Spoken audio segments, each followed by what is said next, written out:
네, 우리 요한계시록 3장 우리 한 절만 우리 보겠습니다. 11절입니다. 요한계시록 3장 11절 우리 한 두 번 정도 같이 읽을까요? 시작. 내가 속히 오리니 내가 가진 것을 굳게 잡아 아무도 내 면류관을 빼앗지 못하게 하라. 아멘. 다시 한번요. 내가 속히 오리니 내가 가진 것을 굳게 잡아 아무도 내 면류관을 빼앗지 못하게 하라. 아멘. 수년 전에 중국 상하이 대한민국 임시정부 유적지에 간 적이 있습니다. 한국의 독립을 그렇게 염원했던 김구 선생님의 뜻을 기릴 수 있었습니다. 또한 독립을 위해 투쟁했던 이 애국지사들의 목숨 건 열정과 헌신에 빗대어 하나님 나라의 백성인 그리스도의 군사인 우리들은 어떤 삶으로 살아가야 하는지 또 깊게 묵상하는 시간이 되었습니다. 그리고 소망이 사그러들 때 또 세상과 타협할 때 어떤 일이 벌어지는지 그 상하이 유적지에서도 같이 생각해 보게 되었습니다. 근데 그곳에서 제가 한 사람에게 주목하게 되었는데 그 이름이 가야마 미스로입니다. 이 이름을 여러분이 한번 들어보셨을 수도 있는데요. 지원되지 않는 기능이네요. 네, 지원되지 않는다고. 네. 가야마 미스로인데 이 사람은 우리나라 역사 속에 춘원 이강수 소설가로 더 유명한 사람입니다. 역사는 그 이름 앞에 이렇게 씁니다. 변절자 친일파 이강수라고 씁니다. 근데 제가 이 사람에 대해서 이렇게 이 쾌적을 살펴보니까 이 이강수가 처음부터 친일파한 것이 아니고 너무나 적극적으로 우리 대한민국의 독립을 위해 애썼다는 것을 알고 충격을 받게 되었습니다. 그는 그 유명한 우리 3.1 운동의 서막이 되었던 이 도쿄에서 28 독립선언이 있었는데 그 28 독립선언문 초안을 작성한 사람이기도 했습니다. 그 특심이 얼마나 대단하던지 조선청년 독립단에 소속되어서 이 일본에서 활동하다가 상하이로 가서 김구 선생님의 독립운동을 아주 일선에서 도왔던 사람이기도 합니다. 심지어 이 안창호 선생님을 받들어서 이 독립신문 편집국장을 맡았던 사람이기도 하죠. 그래서 이강수는 젊었을 때 정말 대한 독립의 꿈을 꾸고 거기에 투신했던 어떻게 보면 굉장히 앞선 선구자였습니다. 그런데 시간이 지나 그의 매국노 행적이 구체적으로 짙어지기 시작합니다. 그는 1920년대에 조선인의 타락한 민족성을 개조해야 된다라는 글을 쓰기 시작합니다. 이 일본은 조선 민족을 괴롭히는 민족이 아니라 조선 민족이 보고 배워야 할 스승이다. 그 스승을 우리 옆에 뒀다라는 말과 글들을 계속해서 발표합니다. 나중에는 한국인을 일본 민족으로 개조하는 것보다 한국이 아예 일본화하는 것이 좋다라고 해가지고 우리 일본 사람이 됩시다. 라고 얘기해서 자기 이름조차도 자기가 스스로 가야마 미스로라고 자기 이름도 창씨 개명해서 사람들에게 알리기 시작합니다. 근데 이 춘원 이강수가 얼마나 일본 사람이 되려고 노력했는지 그가 하는 글에서 뭐라고 얘기하냐면 자기는 꿈에서도 일본어로 꿈을 꿨다라고 얘기할 정도예요. 그래서 내가 얼마나 모범적인 일본인이 되고자 애썼는지 사람들에게 알리고 그리고 나중에는 자기의 뛰어난 문학 실력과 언변으로 사람들을 설득해서 자기와 함께 변절자로 일본인으로 살아가려고 자기뿐만 아니라 많은 사람들 설득시켜서 자기의 길에 동참하게 했습니다. 궁금증이 생기는 거죠. 어떻게 이렇게 이강수가 변절을 했는가? 역사를 살펴보면은 투옥 사건이 있었습니다. 일제가 독립운동하는 사람들을 다 잡아들여 가지고 투옥하게 했는데 이강수가 그때 마음의 결심을 바꾼 걸로 많은 역사학자들은 보고 있어요.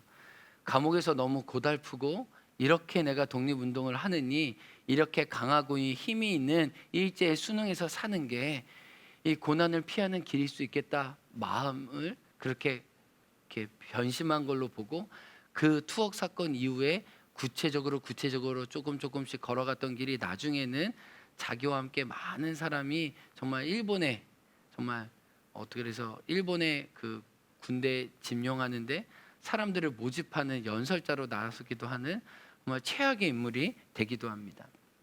그런데 이 춘원 이강수와 같은 일이 성경에도 똑같이 기록되어 있습니다.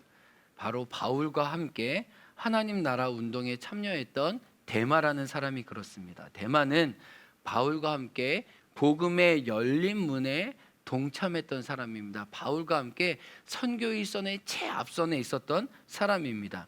골로새서 4장 14절인데요. 앞에 화면에도 제가 띄웠습니다. 우리 한번 읽어볼까요? 데마가 어떤 사람이었는지 시작.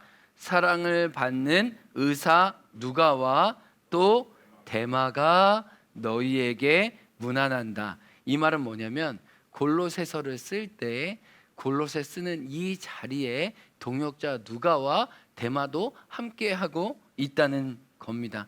그러니까 이 복음에 함께 동참했다는 얘기죠. 그리고 빌레몬서 1장 24절에 보면 또 데마 이름이 나옵니다. 뭐라고 얘기하나요? 한번 읽어볼까요? 시작. 또한 나의 동역자 마가 아리스다고 데마 누가가 문안한다. 여기서 뭐라고 얘기해요? 나의 동역자 지금 4명이 있는데 마가도 있고 아리스다고도 있고 데마도 있고 누가도 있다. 그렇게 복음의 열린 문을 위해 힘쓰고 애쓰는 사람이 데마다라고 얘기를 합니다. 그 당시에 이제 노예가 비둘기 값 한 개보다도 못했거든요. 근데 이 빌레몬서에 보면 그 오네시모 종 하나를 풀려주기 위해서 여러 사람이 함께 하고 있는데 그 중에 한 사람이 누구래요? 데마라고 이야기할 정도로 데마는 정말 그 바울과 함께 신실하게 주님을 따랐던 아주 열정적인 사람인 것을 알 수 있습니다. 그런데 안타깝게도 인생의 말년 우리 바울의 글에 보면 데마는 변절자 데마인 것을 알게 됩니다. 우리 디모데후서 4장 10절 우리 한번 말씀 읽어보겠습니다. 앞에 화면에 있습니다. 한번 읽어볼까요? 데마는 이 세상을 사랑하여 나를 버리고 어디로 갔고요? 데살로니가로 갔고. 여러분 여기서 중요한 말이 데마는 누구를 버리고요? 나를 여기서 바울을 버린 것 같지만 실제로 그는 바울을 버린 것이 아니라 교회를 버렸고 복음을 버렸고 예수님의 십자가를 버렸다는 것을 알게 됩니다. 이 여기서 버렸다는 말, 이 성경 원문을 보니까 이 매우 적극적이고 구체적인 행동을 가리킬 때 하는 말이고 요즘 말로 하면은 유기했다는 표현이에요. 우리가 동물을 유기하면 그 동물을 그냥 유기하는 게 아니라 그냥 동물을 죽음에 몰아가는 거잖아요. 그래서 바울을 버렸다는 것은 바울이 지금 로마의 깊은 감옥에 있는데 그 감옥에 있는 바울이 죽을 것을 알매도 불구하고 그걸 자기 눈으로 보았음에도 불구하고 의지적으로 다른 길을 갔다는 것을 오늘 성경은 보여주고 있습니다. 그 이유가 무엇이냐면 오늘 뭐라고 해요? 4장 10절에 누구를 사랑해서요? 무엇을 사랑해서요? 이 세상을 사랑해서 다른 길을 걸어갔다고 얘기합니다. 그러니까 데마는 다만 고난을 회피한 정도가 아니라 창시 계명한 이강수처럼 세상의 사람으로 기꺼이 규정되기를 그 길을 걸어갔다고 얘기합니다. 그래서 기독교 역사는 데마는 처음은 좋았지만 성령으로 시작했지만 결국은 육의 사람으로 마쳤던 그 이름을 데마라고 하는 것을 알게 됩니다. 저도 이 영화를 보지 못했는데 우리 한국 영화에 이 영화 제목 자체가 나쁜 영화래요. 이 영화 제목 자체가 나쁜 영화라는 이 영화가 있는데 이 나쁜 영화 자체에 한 목사님의 제가 글을 보다가 제가 재밌어서 여러분에게 소개하는 건데 그 영화 뒤에 이렇게 영화에 수고한 사람들 막 스태프들 다 이름이 나오잖아요. 그런데 이 나쁜 영화의 뒤에 최정우라는 사람이 나온답니다. 이 최정우 사람 혹시 화면에 보이나요? 최정우 35mm 카메라로 찍다가 어떻게 했대요? 도망갔대요. 그래서 감독이 너무 괘씸해가지고 이 영화 스텝을 이렇게 다 찍다가 최정우 이름에는 찍다가 도망간 사람이라고 이렇게 찍어 영화 뒤에 실제로 이 사람의 이름이 나온답니다. 그러니까 성경에 보면 이 최종화, 죄송하지만 이 최종화가 누군지 모르지만 감독은 알 거 아니에요. 이 괘씸한 놈, 이 괘씸한 놈. 근데 지금 바울이 어떤 심정으로, 안타까운 심정으로 데마가 이 세상을 사랑해서 나를 떠났다라고 안타까운 심정으로 얘기하는 거예요. 끝까지 이 카메라 들고 끝까지 복음의 열린 문으로 나가지 못했다는 그 안타까움인 거죠. 근데 디모데후서 4장 7절과 8절을 보면은 바울은 자기 자신을 어떻게 이해합니까? 올림픽에 나가는 경주자로 이해하면서 면류관을 바라보는 자로 이야기합니다. 우리 앞에 말씀 나올 텐데 한번 같이 읽어보겠습니다. 나는 선한 싸움을 싸우고 나의 달려갈 길을 마치고 무엇을 지켰다고요? 믿음을 지켰으니, 믿음을 지킨 자기에게 뭐가 있어요? 이제 후로는 나를 위하여 의의 면류관이 예비되었다. 내가 끝까지 달려갈 길을 다 갖췄다는 이 표현을 보면 우리 올림픽 경주하는 사람이 그 경주선 마지막에 이렇게 가슴을 대서 이렇게 올라갔다, 이 표현하고 똑같아요. 내가 달려갈 길을 그 결승선까지 끝까지 내가 나의 몸을 다 갔는데 그걸로 끝이 아니라 그 끝에 의의 재판관이 나를 위해서 당신의 면류관을 내게 주실 것이다 라고 얘기합니다. 근데 비결이 뭐예요? 어떻게 바울이 그 경주를 끝까지 열린 문까지 나아갈 수 있었습니까? 그 이유가 뭐예요? 자기가 무엇을 사모해요? 의의 면류관을 바랬기 때문이라고 얘기를 하고 있습니다. 바울도 그랬고, 오늘 3장 11절 우리 요한계시록 본문으로 들어가면 누구도 끝까지 그 면류관을 사모했습니까? 빌라델비아 교회 성도들도 이 면류관을 사모하고 바라보았기 때문에 그들이 환경적으로 모든 게 다 닫힌 문이었지만 끝까지 경주를 완주할 수 있었다라고 얘기합니다.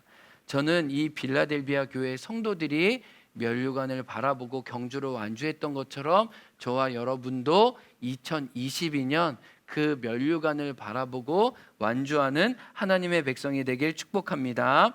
오늘 11절에 세 가지 우리에게 주시는 메시지가 있어요. 2022년 살아갈 때 우리에게 주시는 주님의 약속이 무엇입니까? 11절에 보면 첫 번째, 내가 속히 오겠다는 거예요. 내가 속히 오겠다. 근데 이 말 뒤에는 빠진 말이 있어요. 내가 속히 와서 불의한 이 세상을 심판하고 내가 나의 자녀들은 그들의 눈물을 닦아줄 것이다. 요한계시록에 나오는 제일 첫 번째 약속이 뭐예요? 마지막 날 되면 내가 이 땅을 심판하고 이 땅에서 고난당하는 너희들의 눈에서 눈물을 씻어주고 이제 내가 너희와 결혼한 바 되어서 하나님 나라의 온전한 잔치를 누리게 될 테니 힘을 내라, 버티라, 그날이 곧 너희에게 올 것이다. 그 격려를 주기 위해 지금 요한계시록을 쓰고 있는 것을 이야기하고 있습니다. 악은 심판될 것이고 너희에게 면류관이 곧 준비되어 있으니 내가 속히 올 것을 기다리고 그 자리에 버텨서라 라고 얘기를 합니다. 따라해 보겠습니다. 주님이 속히 오십니다. 주님이 속히 오신다라고 얘기하면서 두 번째 뭐라고 얘기해요? 너가 가진 것을 어떻게 하래요? 굳게 잡아. 따라해 보겠습니다. 가진 것을 굳게 잡으라. 다시 한번요. 가진 것을 굳게 잡으라. 여러분, 우리 안에는 어떤 마음이 있냐면요, 뭔가 새롭고 특별한 것을 구하는 마음이 있어요. 근데 새롭고 특별한 것을 구할 때 딴 길로 가기가 쉬워요. 성경에서는 새롭고 특별한 것을 구하라는 표현이 없어요. 하나님을 향해서만 새 일을 구하라고 얘기하지, 우리 인간적으로 뭔가 새해가 특별한 일을 구하는 것은 하나님 편에서 그렇게 좋은 일은 아니에요. 성경에서는 그 대신 무슨 표현이 많이 나냐면 가진 것을 굳게 잡으라는 표현이 많아요. 우리 베드로 사도가 1장 10절에도 이런 말을 했습니다. 흩어져 있는 소아시아 교회 성도들에게 요한과 같은 똑같은 말씀을 했어요. 이게 주님의 심정이에요. 한번 읽어볼까요? 그러므로 형제들아 더욱 힘써 너희 부르심과 택하심을 어떻게 알아요? 굳게 할 때 실족하지 않는다는 거예요. 그러면 실족하는 말이 있다는 거예요, 없다는 거예요? 실족하는 성도들이 있다는 거예요. 넘어지고 자빠지는 성도들이 있다는 거예요, 없다는 거예요? 있다는 거예요. 뒤로 물러가는 성도들이 있다는 거예요, 없다는 거예요? 있다는 거예요. 안타깝지만 있다는 거예요. 뭐를 하지 않으면요, 가진 것을 굳게 잡지 않으면 뒤로 물러가고 열린 문으로 갔다가 세상의 열린 문으로 나아가는 일이 반드시 믿음 생활에 있다는 거예요. 사랑하는 성도 여러분, 우리 주변을 보세요. 우리 옆을 보세요. 나와 함께 믿음 생활을 갖지 않던 사람, 물론 이곳을 떠날 수 있지만 그들이 끝까지 주님을 따르나요? 아니요. 많은 경우는 믿음 안에 굳게 거하지 않고 하나님 나라에 대한 소망이 흐릿해져서 정말 이 땅과 똑같은 사람, 그냥 무늬만 교회 다녔다라고 얘기하는 많은 수많은 사람들이 있다는 것을 우리는 부인할 수 없다는 거예요. 그러니까 오늘 우리도 주님이 다시 오신다는 소망으로 내가 있는 자리에서 그 주님을 굳게 붙잡지 않으면 나도 어느 순간 그와 같은 사람이 될 수 있다는 경고를 오늘 주님은 빌라델비아에게 또 우리에게 말씀하시는 것을 알게 돼요. 근데 오늘 11절 끝에 보면 지금 눈을 부릅뜨고 누구의 면류관을 빼앗는 사람이 있었다는 거예요. 11절 끝절에 보세요. 내 면류관을 빼앗지 못하게 하라. 이 말의 반대는 뭐예요? 사단은, 반대하는 무리는, 세상 속에서 너희가 그리스도인 것을 싫어하는 사람은 반드시 너희의 면류관을 빼앗으려고 너희 옆에서 호심탐탐 기회를 노릴 것이다라는 말이에요. 여러분, 우리는 그냥 믿음의 경주를 하면 되는 사람만이 아니라 우리의 반제자들을 늘 보면서 가야 한다는 거예요. 세상이 우리가 그리스도를 따르는 것을 그냥 허락하지 않는다는 것을 오늘 봅니다. 그러니까 우리는 언제든지 데마와 같이 변절할 수 있는 어떤 그런 부패한 속성이 있기 때문에 우리가 정말 굳게 날마다 주님께 붙잡혀 있도록 결심하지 않으면 우리도 어느 순간 데마와 같이 변절자로 우리 이름이 오명이 쓰여질 수 있다는 것을 알려줍니다. 2015년에 저도 기사를 통해 보게 된 얘기인데 미국과 캐나다에 기반을 둔 이 데이트 웹이 있었답니다. 이렇게. 근데 이 데이트 웹에 이 수많은 사람들이 가입을 했다는 거예요. 그런데 이 모든 게 다 비밀이고 이 익명으로 돼야 되잖아요. 그러니까 실명 이름이 나오면 안 되고 그 사람의 거주지가 나오면 안 되는데 이 회원 가입할 때는 자기 실명과 이런 게 다 이 데이트 앱에 이 입력을 해야 된대요. 근데 이게 이 해킹이 되는 순간 이 기업이 망하는 거잖아요. 그래서 정말 그 좋은 전문가를 가지고 완전히 제일 철통 방어인 이 아무도 뚫지 못하는 이 프로그램을 만들었다는 거예요. 그런데 이 어떤 한 해커가 이거를 다 뚫어가지고 이 사람의 신상들 그 당시 기록을 보니까 3,500만 명이었대요. 3,500만 명에 되는 이 이름과 주거지와 그 얼굴 프로필이 나오는 이거를 해커가 해킹을 해가지고 이 회사에 이메일을 보냈다는 거. 내가 3만 5천여 명이 되는 너희들 다 해킹을 했다. 나한테 돈을 주라. 그럼 내가 이거 다 없이 해주겠다. 했는데 이 데이트웹 만든 이 업체에서 제대로 응대하지 않았나 봐요. 그래서 해커가 열받아가지고 이 3,500만 명의 이름을 다 인터넷에 공개해 버린 거예요. 그래서 사람들이 이것을 다 보게 된 거예요. 누구 있었는데.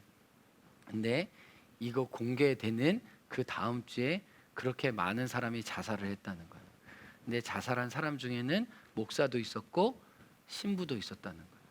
많은 사람들이 이 이후에 이혼하게 되고 가정이 깨지게 되었다는 거예요. 그러니까 결국은 그 수많은 3,500만 명 중에 그렇게 믿는 성도들 심지어 신부와 목사까지도 있었다는 거예요.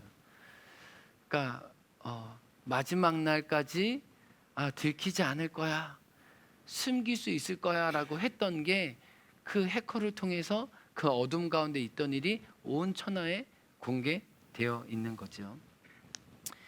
이것은 마지막 날도 마찬가지입니다. 오늘 11절에 내가 속히 올 때 이 세상의 불의에 속했던 것들이 다 드러나고 어둠에 속했던 일은 다 책망받고 그러나 우리가 빛 가운데로 열린 문으로 가진 것을 굳게 주님을 따랐던 자에게는 마지막 날 고린도후서 5장 10절의 말씀처럼 믿지 않는 사람들, 주님을 부인했던 사람에게는 심판대가, 우리에게는 시상대가 될 것입니다. 많은 사람은 고난 가운데 어둠의 심판을 받는 날이 우리는 무슨 면류관을요? 의와 생명의 면류관을 받는 그날이 될 것입니다. 그러므로 우리 2022년 나에게 주실 면류관을 사모하면서 우리가 가진 것을 굳게 끝까지 따르는 주님의 백성 되기 주의 이름으로 축복합니다. 우리 결단하는 마음으로 함께 찬양하기 원합니다. 나의 영혼이 잠잠히 하나님만 바랍니다.